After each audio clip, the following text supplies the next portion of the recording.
वशीकरण, सत्यता की भ्रम. नमस्कार, मी ॲस्ट्रोगुरू डॉक्टर ज्योती जोशी सर्व अभ्यासक व ज्योतिषप्रेमींचं मनपूर्वक स्वागत करते. आज मी तुमच्याशी अत्यंत वेगळ्या आणि महत्त्वपूर्ण विषयावर संवाद साधणार आहे.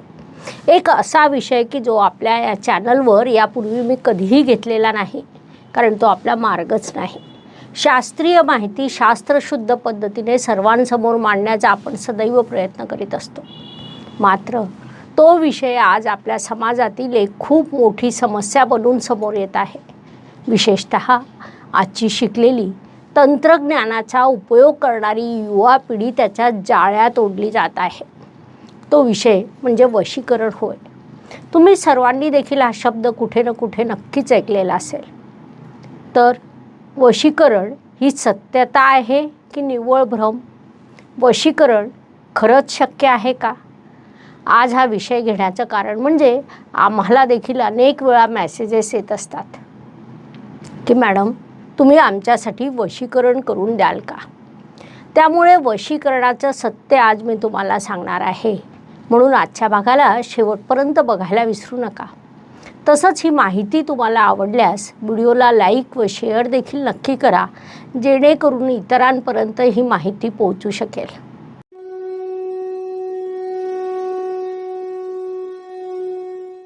असं म्हणतात की व्यक्ती तितक्या प्रकृती असतात.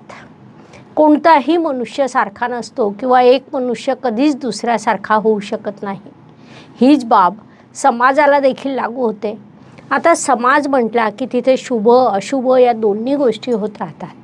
आपल्या समाजामध्ये एका बाबतीत एक शॉर्टकट शोधण्याची एक पद्धत आहे, म्हणजे ती एक मानसिकता तयार झालेली आहे.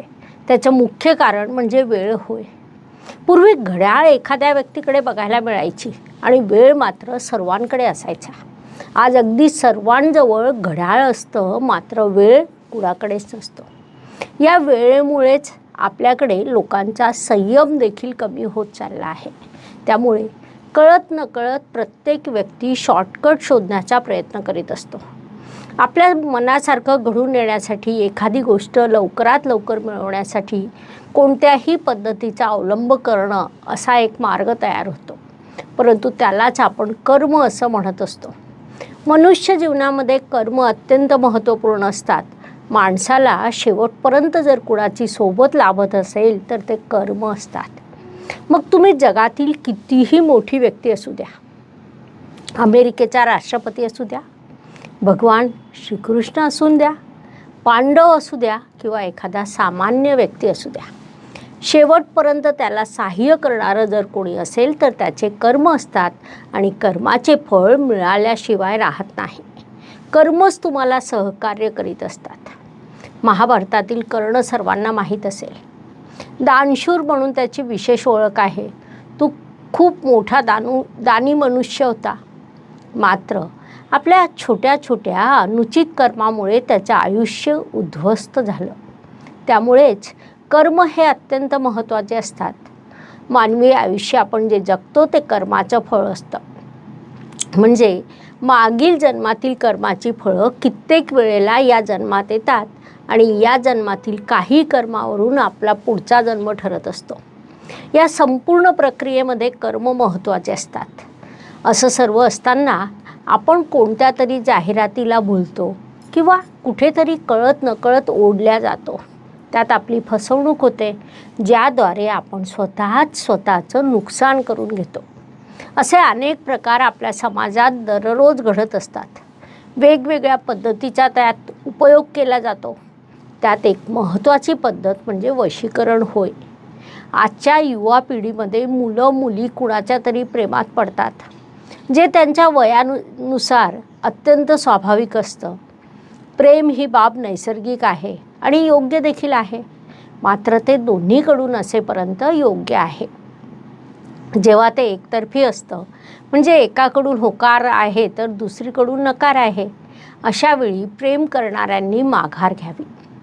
तसंच नकार देणाऱ्यांनी देखील सभ्यता राखून एक डिग्निटी मेंटेन करून नकार द्यावा की नाही, मी दुसरीकडे कुठेतरी एंगेज आहे किंवा माझ्या जगण्याच्या अपेक्षा वेगळ्या आहेत.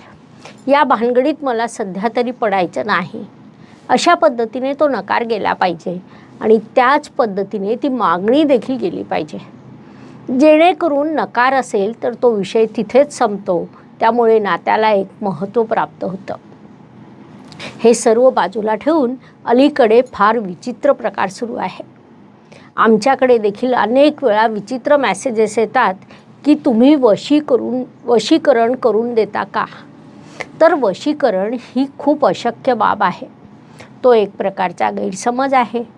वशीकरणाच्या नावाखाली तुम्हाला जाळ्यात ओढण्याचा प्रयत्न केला जातो की हो, तुमच्यासाठी वशीकरण करून देऊ. मुळात अशा प्रकारे वशीकरण करणं शक्य नाही. ती बाब मुळात अस्तित्वात नाही. असं असतं तर ज्या व्यक्तीकडे प्रचंड पैसा आहे त्याने जगाला वशीकरण करून ठेवलं असतं. ज्याच्याकडे ताकद आहे त्याने देखील जगाला वशीकरण करून आपल्या ताब्यात ठेवलं असतं. मोठमोठे पुढारी, मोठमोठे सत्ताधारी त्यांची कामं देखील हे केलं असतं. सगळ्यात महत्त्वाची बाब म्हणजे असे जे वशीकरण करून देणारे लोक आहेत त्यांनी स्वतःसाठी देखील वशीकरण करून कित्येकांना आपल्या वशात ठेवलं असतं आणि आपल्या पद्धतीने आयुष्य सेट केलं असतं. थोडक्यात 100 गोष्टींची एक गोष्ट म्हणजे वशीकरण हा एक भ्रम आहे. असं कधीच होत नसतं. पण होतं काय की तरुण मुलगा असतो, तो प्रेमात पडतो. आपले मूळ संस्कार बाजूला ठेवून त्याच्या डोक्यात एकच खूळ असतं की काहीही करून आपल्याला ही मुलगी मिळाली पाहिजे. किंवा एखादी मुलगी प्रेमात पडते, तिथे देखील असंच होतं की हे आपलं प्रेम आहे, त्यामुळे तो मुलगा आपल्याला मिळालाच पाहिजे, अशी एक मानसिकता तयार होते. या मानसिकतेचं स्वरूप हळूहळू असं होत जातं की ते आपलं प्रेम मिळवण्यासाठी काहीही करायला तयार होऊन जातात. त्यानंतर मग अनेक प्रकारच्या फसव्या जाहिराती तर आपल्याकडे असतातच. अशा जाहिराती ते शोधायला लागतात.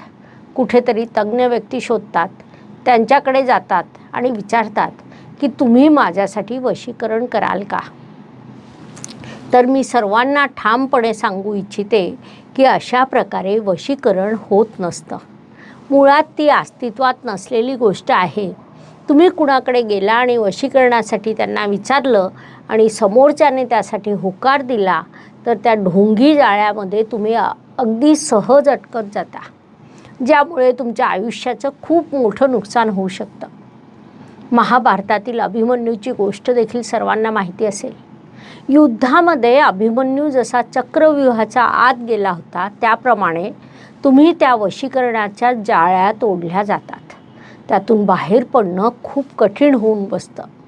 म्हणजे तुम्ही दुसऱ्याला वश करण्यासाठी तिथे गेलेला असतात, मात्र प्रत्यक्षात तुमचं स्वतःचं वशीकरण तिथे झालेलं असतं. बरं, हा सर्व प्रकार चुकीचा, बेकायदेशीर असल्यामुळे कुणासोबत त्या बाबतीत बोलता देखील येत नाही. म्हणजे तुम्हाला जाणवलं की आपली फसगत झालेली आहे. समोरील व्यक्तीला काहीही येत नसताना देखील त्याने आपली फसवणूक केलेली आहे, हे लक्षात येऊन देखील तो प्रकार चुकीचा असल्यामुळे आणि त्यात तुमची पहिली चूक असल्यामुळे तुम्ही कोणाशी बोलू देखील शकत नाही. कारण तुम्ही स्वतः त्या व्यक्तीकडे गेलेला असता. तुम्ही स्वतः त्या व्यक्तीला वशीकरणासाठी सांगितलेलं असतं. ही बाब तुमचं मानसिक खच्चीकरण करायला पुरेशी असते आणि त्यातून तुमचं खूप मोठं नुकसान होऊ शकतं. म्हणून वशीकरण ही बाब केवळ एक भ्रम आहे, हे सर्वांनी लक्षात घ्यावं. विशेषतः आजच्या युवा पिढीने, प्रेमवीरांनी ही बाब लक्षात घ्यावी. त्या रस्त्याने तुम्ही कधीही जाऊ नये. ते जर शक्य असतं तर आज जगातील बहुसंख्य लोक कोणाच्या ना कोणाच्या वशामध्ये अडकलेले असते. असं कधीच होत नाही. आम्हाला वारंवार मेसेज येत असतात, म्हणून सर्वांना जागरूक करण्यासाठी हा व्हिडिओ मला टाकावा लागला. अन्यथा आपल्या चॅनलवर अशा विषयावरील व्हिडिओ कधीच नसतात. वशीकरण हा विषय स्पष्ट करण्यासाठी एवढी माहिती पुरेशी आहे, म्हणून आपण थांबूया. पुढील भागात ज्योतिषशास्त्रातील नवीन माहितीसह आपण पुन्हा भेटूया. हा व्हिडिओ तुम्हाला आवडला असेल तर लाईक, शेअर करायला विसरू नका, जेणेकरून इतरांपर्यंत देखील ही माहिती पोहोचू शकेल. धन्यवाद. शुभम भवतु. जय ज्योतिष. नमस्कार. शास्त्राचा अभ्यास करण्यासाठी माझी मराठीतून 11 हिंदीतून 2 अशी पुस्तकं प्रकाशित झाली आहे. विशेष बाब म्हणजे मी स्वतः संशोधित केलेली ज्योती जोशी पद्धती अर्थात जे पद्धती या विषयावर स्वतंत्र ग्रंथ उपलब्ध आहे, त्याचा देखील लाभ घ्यावा. यूट्यूबची कार्यप्रणाली ही मुख्यतः लाईक, शेअर आणि सबस्क्राईबवर चालते. Please like, share and subscribe the channel. धन्यवाद. शुभम भवतु. जय ज्योतिष.